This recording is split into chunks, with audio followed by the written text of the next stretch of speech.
blinding, flashing white light lit up the sky over Gaza tonight.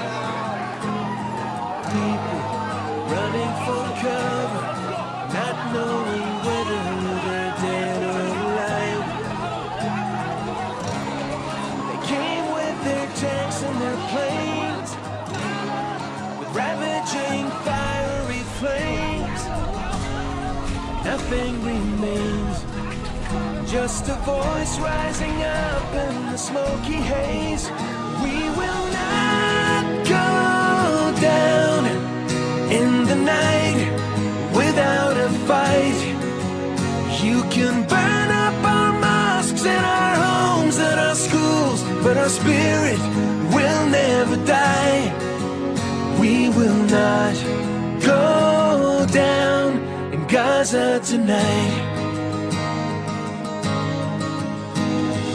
Women and children alike, murdered and massacred night after night, while the so-called leaders of countries afar debated on who's wrong or right.